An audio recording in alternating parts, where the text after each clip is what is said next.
सभी को जय श्री कृष्ण, राधे राधे। तो आज लड्डू गोपाल की एक ऐसी लीला कथा सुनेंगे जो कि एक भक्त और भगवान के प्रेम की, उनके समर्पण की कहानी है। जो कि एक भक्त अपने भगवान से कैसे प्रीति करता है और फिर भगवान उसकी भक्ति से कैसे प्रसन्न होते हैं। भक्त चाहे तो भगवान को किसी भी उसमें अपना सकता है। कब? जब उसकी भक्ति इतनी निस्वार्थ हो, भक्ति में इतना प्रेम हो, निष्कपट हो, निश्चल हो। तो ये सत्य लीला से आप समझेंगे कि भक्त अपने भगवान से कुछ भी करवा सकता है और भगवान भी सब कुछ करने को तैयार होते हैं। अगर आप में भक्ति है, आप में निस्वार्थ भाव है, आप बहुत ही निष्कपट हैं। तो इस लीला कथा में आप सुनेंगे। एक मैया थी जो कि लड्डू गोपाल की सेवा करती थी और ये जो मैया हैं ये समझिए कि बाल विदुषी थी। मतलब बचपन से ही इन्होंने वैराग्य धारण कर लिया था। इनकी कभी शादी नहीं हुई, कुछ नहीं, सिर्फ इनके जो थे सिर्फ कन्हैया थे और ये अपने कन्हैया को बहुत प्रेम करती थी। बहुत बचपन से ही इनकी सेवा करती थी। कुछ समय के बाद कुछ दिन तो ये अपने घर में रही और जैसे ही इनको होश संभाली, ये थोड़ी सी बड़ी हुई कि ये अपने घर से बाहर निकल गई। अब ये कहाँ रहती थी? नर्मदा तट के किनारे एक झोपड़ी बना के रहती थी। वहीं पे जो आसपास जो पर्यटक जो आते हैं ना, उनसे अगर कुछ भिक्षा मिल गई, कुछ भी मिल गई, आसपास के गांव से कुछ मिल गया तो खा ली और नहीं मिला तो जो है रूखा सूखा उसी में खा के नर्मदा जल पी के रह ली। इतनी मतलब उनकी भक्ति इतनी ज़्यादा बढ़ने लगी थी कि ऐसा लगता था कि जैसे इनके जो कन्हैया है ना, इनसे बात करते हो, साक्षात्कार इनको होता हो। मैया को दूर दूर के लोग अब आने लगे थे देखने के लिए, इतनी प्रसिद्ध होने लगी थी। जिसको जो बोल देती वो होता था। और फिर नर्मदा तट जो होता है, नर्मदा नदी का जो किनारा होता है, नर्मदा मैया की परिक्रमा भी की जाती है। बहुत श्रद्धालु होते हैं जो नर्मदा मैया की परिक्रमा करते हैं और ये बहुत सौभाग्य की बात होती है जिसने अपने जीवन में नर्मदा मैया की परिक्रमा कर लिया। और फिर वो जो मैया है, उन्होंने कई बार नर्मदा मैया की परिक्रमा की थी अपने जीवन काल में। और अब तो ये बुजुर्ग हो चली थी तो अब तो इतना होता नहीं था। इसी वजह से इन्होंने नर्मदा तट को ही चुना और वहाँ पे अपनी छोटी सी झोपड़ी बना ली और वहीं पे रहने लगी। जब भक्त इनके बढ़ने लगे, इनका मैया का जो प्रचार जैसे बढ़ने लगा, लोग एक दूसरे से कि वहाँ मैया रहती हैं, अकेली रहती हैं ऐसी सुनसान वाली जगह में, तो जो भक्त लोग थे जो नर्मदा मैया को जो मानते हैं, तो उन्होंने जो मैया की झोपड़ी थी, जो घास फूस की झोपड़ी थी, उसको हटवा के और एक छोटा सा कमरा जैसे एक रूम का बना दिया और वहीं पे बरामदा टाइप का। ऐसे अब मैया, क्योंकि उस टाइम पे बहुत दिक्कत होती थी, जैसे बरसात के टाइम पे, गर्मी के टाइम पे लू हवा ऐसे चलती थी, तो जो पैसे वाले हैं और जो इस भाव को समझते हैं कि किसी की सहायता करना बहुत पुण्य की बात होती है, और जो नर्मदा क्षेत्र के लोग होते हैं ना वो,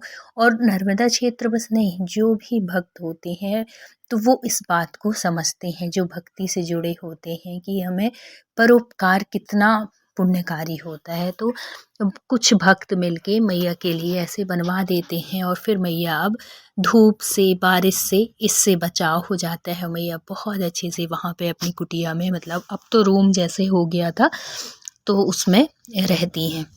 और मैया की वाणी इतनी सिद्ध हो गई थी कि मैया जिसको जो कह दें, अगर वो वहाँ की धूल भी उठा के, अगर किसी की कुछ बीमार है, तबीयत खराब है, धूल भी उठा के दे देती तो ये समझो कि वो धूल भी दवा का काम करती थी। इतनी मैया की इतनी भक्ति, इतनी पवित्र हो गई थी, इतनी मतलब इनको इतना विश्वास था अपने कन्हैया के ऊपर कि उनका नाम लेके ही वो देती थी और नर्मदा मैया की कृपा समझती थी। और उनकी सेवा, वो ये कहती थी कि मुझे ये जो सेवा मिली है लड्डू गोपाल की, ये कोई मेरे उससे नहीं, ये मुझे मिली है मेरी मैया की वजह से। नर्मदा मैया की जब से मैंने परिक्रमा की, उनकी शरण में आई, तब से मुझे ये कन्हैया की सेवा मिल गई। तो उनके ऊपर तो दो दो समझो, दो दो कृपा थी, एक नर्मदा मैया की और एक अपनी कन्हैया की। अब क्या होता है कि अब मैया पहले तो जब तक उनका शरीर चला सब कुछ बहुत अच्छे से सेवा करती। रोज़ नर्मदा मैया नहाने, क्योंकि नर्मदा तट के किनारे ही उनकी कुटिया थी, तो रोज़ स्नान जो होता नर्मदा मैया में ही होता। लेकिन कुछ टाइम से इस बार क्या हुआ कि उनकी तबीयत सी बिगड़ने लगी और मैया अब बुजुर्ग हो गई। अब क्या करें, अब मैया से बिल्कुल हिम्मत ना हो कि मैया वहाँ जाए, क्योंकि हर नदी में घाट होते हैं, सीढ़ियाँ होती हैं, उतरना पड़ता है, फिर चढ़ना पड़ता है। तो जो बुजुर्ग होते हैं ना, इतना नहीं हो पाता। जैसे जो यंग हैं, जिनके हाथ पैर चल रहे हैं, तो वो तो उतर जाएगा, चढ़ जाएगा, लेकिन जो बूढ़े होते हैं उनको थोड़ी सी दिक्कत होती है। तो एक दिन क्या होता है कि मैया गई हुई थी स्नान के लिए, हिम्मत नहीं पड़ रही थी, लेकिन फिर भी इस वजह से कि मुझे लाला के लिए भोग बनाना है और नहाऊंगी नहीं, वो नहीं करूंगी तो फिर लाला भूखा रह जाएगा, खाना कैसे खाएगा। लेकिन देखो, भगवान अपने भक्तों के ऊपर कितनी कृपा करते हैं, कितने दयालु होते हैं। वो सिर्फ भाव देखते हैं अपने भक्त की और श्रद्धा देखते हैं। वो ये नहीं देखते कि मैया अगर नहाई है तो ही भोग लगाएगी तो मैं पाऊँगा। एक दिन ऐसी अनुभूति होती है मैया, और ये समझो कि ये कन्हैया की ही कृपा थी। जो नर्मदा तट का किनारा था, तो लोग आते जाते रहते थे, भिक्षार्थी भी आते थे, कुछ संत भी आते थे। तो ऐसे ही यही समझो कि मैया को वो जो मार्गदर्शन मिला, ये कृपा ही हुई कन्हैया की, जो कि उनके माध्यम से ही मैया को ये ज्ञान हुआ। तो एक दिन मैया गई हुई थी नर्मदा वहीं घाट पे नहाने के लिए, आने में उनको बड़ा विलम्ब हो गया। अब उनसे सीढ़ी ही न चढ़ी जाए, क्योंकि सीढ़ी थोड़ी सी ऊंची थी। अब वहाँ पे घाट में जो कुछ लोग थे वो पकड़ के मैया को लेके आए। इतने में संत, एक दो संत बैठे हुए थे। उन्होंने पूछा कि मैया क्या हो गया, आज तो बड़े विलम्ब कर दिए, इतने टाइम तक तो तुम्हारा भोग लग जाता था। इसलिए उनको पता था, क्योंकि वो संत जो थे आते जाते रहते थे, परिक्रमावासी ही थे, सब आते जाते रहते थे। वहाँ मंदिर भी था भगवान का, तो सबको सब दिनचर्या पता होती है कि कितने बजे से कितने बजे क्या होता है। लेट हो गई, 12-1 बजे का टाइम, और लाला तो हमारे छोटे हैं, सुबह सुबह ही उनको भोग लग जाते। फिर पता चला कि मैया आज इतनी अस्वस्थ थी कि ऊपर चढ़ ही नहीं पा रही थी। फिर बाद में वो जो संत थे, फिर वो मैया को समझाते हैं कि देखो मैया, अब आप बुजुर्ग हो गई हो, अब ऐसा नहीं है कि अगर तुम नहाओगी नहीं, भोजन नहीं बनाओगी, तो वो कन्हैया देखो, भोजन नहीं बनाओगी तो वो तो बैठे रहेंगे, और तुम अगर नहाने के चक्कर में रही तो फिर तो देखो आज 1 बज गए, इतने लाला इतने छोटे से हैं, वो इतनी देर से भूखे हैं, तो तुम्हें अच्छा लगेगा कि वो भूखे रहें। तो फिर वो कहती हैं कि बाबा जी, फिर मैं क्या करूं, मैं तो जब तक नहाती नहीं हूं तब तक मैं भोजन कैसे बनाऊंगी। बोले नहीं, हमारे जो कान्हा है, हमारे जो लाला हैं, वो भाव के भूखे मैया। तुम अस्वस्थ हो, तुम्हारा शरीर चल रहा है, अगर तुम्हारा शरीर चल रहा है और तुम जानबूझ के ऐसे करो कि नहीं मेरा मन नहीं कर रहा है नहाने का और मैं भोग बना दूँ, तो ये गलत है। लेकिन तुम बिल्कुल अस्वस्थ हो, वहाँ तो देखो तुम नहाने गई, तुम्हारी ऊपर उठने की, ऊपर चढ़ने की हिम्मत नहीं। अगर कोई वहाँ पे होता नहीं तो तुम तो पूरे दिन के लिए वहीं बैठी रह जाती, ऊपर ही ना आ पाती। तो ऐसा करो कि अगर तुम बीमार रहती हो, तुमसे नहीं हो पाता है, तो तुम पहले लाला को बना दिया करो। ऐसा बिल्कुल, और ठंड का टाइम चल रहा है, ऐसा बिल्कुल ज़रूरी नहीं है कि जब तुम नहाओगी तभी बनाओ और तभी भोग। तो वो पूछती हैं संत से कि ऐसे ऐसा हो जाएगा, मेरा लाला खा लेगा, ऐसा तो नहीं कि अगर मैं बिना नहाए बनाऊँ तो भूखा रह जाएगा।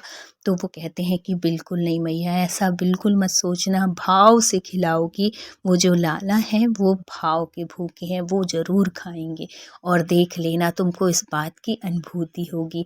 और है तो फिर मैया को भी लगा कि हाँ सही बात है, आज 1 बज गए, कभी ऐसा इतने दिनों में कभी ऐसा नहीं हुआ है कि इतने दिन तक मेरा लाला इतनी देर तक भूखा रहा हो।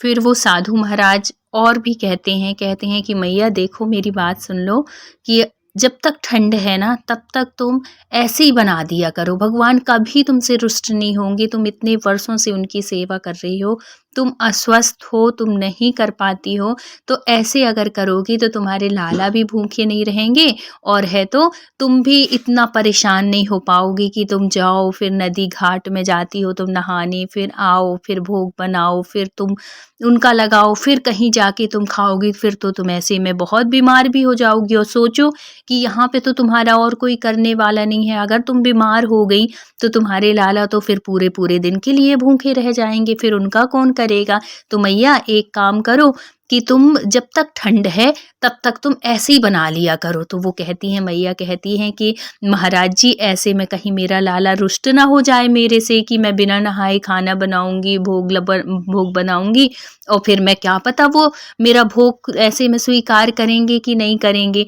तो बोले कि मैया स्वीकार कर लेंगे, भगवान जो है ना हमारे लाला जो हैं वो भाव के भूखे हैं। तो तुम बना के देखो, अगर तुम एक दिन बनाओगी, भोग लगाओगी, तुमको खुद ऐसी कुछ ना कुछ ज़रूर अनुभूति होगी। अगर उनको स्वीकार करना होगा, वो तुमको किसी न किसी माध्यम से ज़रूर बता देंगे और अगर नहीं स्वीकार करना होगा तुम्हारे भोग को, उनको नहीं पसंद होगा, तो उस चीज़ की भी अनुभूति होगी। तुमको इतना तो विश्वास है ना अपने लाला के ऊपर, इतना तो तुमको अनुभूति होती है, तो तुम ऐसे करके देख लो। फिर वो महाराज जी थोड़ी देर बैठते हैं और चले जाते हैं। फिर वो मैया अपने लाला के पास जाती हैं और कहती हैं कि लाला क्या चाहते हो तुम भैया? क्यों ऐसा कर रहे हो? क्यों मेरी तबीयत बिगाड़ रहे हो? आज तक इतनी मतलब इतनी अवस्था हो गई और मैंने तुम्हें कभी बिना नहाए भोग नहीं बनाया है। लेकिन लाला अब महाराज जी बोल के गए हैं तो मैं मेरी अवस्था ऐसी हो गई, मैं बीमार सी हूँ, तो मेरा भोग स्वीकार करना और मैं जब तक ठंड है महाराज जी ने भी ऐसा बोला है तो मैं ठंड में बिना नहाए तुम्हारा भोग बनाऊंगी। आज मैं भोग लगाती हूँ, जैसी भी तुम्हारी इच्छा हो, जैसी भी तुम्हारी मर्जी हो, तुम मुझे अनुभूति कराना। अगर तुम स्वीकार करोगे तो मैं बनाऊंगी, नहीं स्वीकार करोगे तो मैं रोज़ लाला तुमको जैसे भी मैं बना पाऊँ मैं नहा के ही बनाऊंगी। आज मुझे कुछ ऐसी अनुभूति करा देना हे मेरे लाल। ऐसे वो करके बहुत प्रार्थना करती हैं मैया और उनको भोग लगाती हैं। फिर क्या होता है, भोग लगा देती हैं, बहुत प्रार्थना करती हैं। अंदर से तो मन नहीं कर रहा था कि वो उनको भोग लगाएँ, लेकिन महाराज जी के कहने पे वो उनको भोग लगाती हैं और फिर उनको ये भी लगता है कि सही बात है, मेरा लाला जो है छोटा-सा है, अगर मैं नहाने में पड़ जाती हूँ, वहाँ तक घाट तक जाती हूँ, बहुत टाइम लगता है, आते-आते और देर हो जाती है।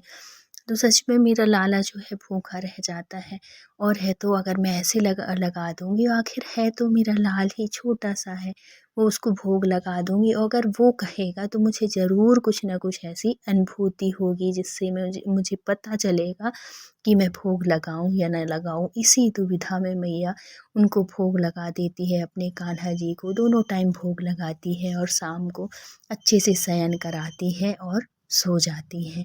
स्वप्न की अवस्था में ही कन्हैया अपनी मैया से बताते हैं, मतलब कन्हैया देखो साक्षात नहीं आएँगे, वो किसी न किसी उसमें चाहे बाल रूप में आ जाएँ, किसी साधु के रूप में आ जाएँ, मतलब स्वप्न के माध्यम से हमें वो अनुभूति कराते हैं। ऐसे ही मैया को कराए, मैया एक छोटा-सा बच्चा आता है जो कि कहता है, मैया आज जो तुमने भोग लगाया है, आज जो तुमने मुझे भोजन कराया है ना, वो बहुत स्वादिष्ट है मैया, मुझे ऐसे ही भोग लगा दिया करो। मुझे बहुत भूख लगती है और जल्दी से भोग लगा देती हूँ, तो मैं जल्दी से खा लेता हूँ, ऐसे ही लगाया करो। और जब मैया ऐसे स्वप्न की अवस्था में ऐसे सुनती हैं, तो वो उनको ये एहसास हो जाता है, उनको ये पता चल जाता है कि ये बच्चा जो है ये कोई और, क्योंकि जो बच्चे भी होते हैं वो भी तो बाल रूप होते हैं, वो भी तो भगवान का रूप कहे जाते हैं। तो वो मैया समझ जाती हैं कि मैंने अपने लाला से, मैंने अपने ठाकुर जी से प्रार्थना की थी कि मुझे कुछ ना कुछ ऐसी अनुभूति ज़रूर कराना जो कि स्वप्न के माध्यम से आए। और उन्होंने कहा कि मुझे ये भोग बहुत पसंद आया और मैया ऐसे ही भोग लगाया करो। तो हे लाला, अब मैं तुमको ठंड भर, जब तक ठंड है तब तक मैं तुमको ऐसे ही भोग लगाऊंगी और मेरा भोग स्वीकार करना। तो हमारे जो कन्हैया है ना, वो भाव के भूखे हैं, वो किसी भी आडंबर से उनको कोई वो नहीं है, चाहे नहाओ चाहे ना नहाओ, लेकिन कब ऐसा नहीं है कि आप स्वस्थ हो, आप अच्छा हो, अच्छे खासे हो, आपको कोई दिक्कत नहीं है, कोई तकलीफ़ नहीं है और आप सोचो कि अरे वो मैया भी भोग लगाती थी तो लड्डू गोपाल तो स्वीकार करते थे, भगवान तो स्वीकार करते थे तो हम भी ऐसे ही लगाएँ। आप में और वो मैया में बहुत अंतर है। उनकी मजबूरी है और वो ऐसे जानबूझ के नहीं कर रही थी, वो अंदर से इतनी दुखी थी लेकिन तन मन से एकदम पवित्र थी, निष्कपट थी। तब उन्होंने ऐसा भोग लगाया और हमारे कान्हा ने उनका भोग स्वीकार किया। लेकिन अगर आप भी ऐसे ही हैं, आपको कोई परेशानी है, दिक्कत है, मजबूरी है, नहीं नहा पा रही हैं और अंदर से एकदम पवित्र हैं, तन से, मन से, हर तरीके से, तो आपका जो कन्हैया है, आपके जो लड्डू गोपाल हैं, वो आपका भोग स्वीकार करेंगे। लेकिन आप स्वस्थ हैं और चाहें कि अरे मैया ने भी तो भोग लगा दिया है, हम भी भोग लगा दें, तो वो भोग आपका स्वीकार नहीं करेंगे। मजबूरी है, कुछ कारण है, नहीं वो हो पा रहा है, बहुत मजबूर हैं आप, बिल्कुल अस्वस्थ हैं, नहीं नहा पा रहे हैं, तब देव भगवान मन की सुनते हैं, भगवान भाव के भूखे हैं। जैसे भाव उनका था, मैया का भाव अगर आपका भी वैसे ही भाव है, आप भी एकदम पवित्र हैं, तो आप लगा सकते हैं, आपका भोग भी कन्हैया स्वीकार करेंगे। लेकिन अगर कोई प्रॉब्लम नहीं है, कोई दिक्कत नहीं है और भोग लगाओगे तभी हमारी सेवा हमारे कन्हैया स्वीकार करते हैं और हमारे ऊपर कृपा बरसाते हैं। जैसे कि वो मैया के ऊपर किए, फिर कुछ समय के बाद ही मोक्षदा एकादशी होती है और मैया के प्राणांत होते हैं। तो मैया ने पूरा जीवन अपने लड्डू गोपाल और नर्मदा मैया को समर्पित किया। ये फल मिला आखिरी में, जो कि बड़े बड़े साधु संतों को एकादशी नहीं मिलती, वो भी मोक्षदा एकादशी के दिन मैया के प्राणांत होते हैं। तो जो हमारे कन्हैया हैं वो सिर्फ भाव के भूखे हैं। तो अगर आपका भी मन पवित्र है, तन मन से आप पवित्र हैं, तो आप ऐसे सेवा कर सकते हैं और अगर नहीं तो आप स्वच्छ होके ही आप अपने कन्हैया को भोग लगाइए, वो ज़रूर आपकी सेवा स्वीकार करेंगे। तो अगर वीडियो अच्छा लगा हो तो please like share and subscribe करिएगा। मिलते हैं किसी नेक्स्ट सत्य घटना के साथ। जब तक अपना ख्याल रखिए, अपनों का ख्याल रखिए। Thank you so much full watch करने के लिए। राधे राधे।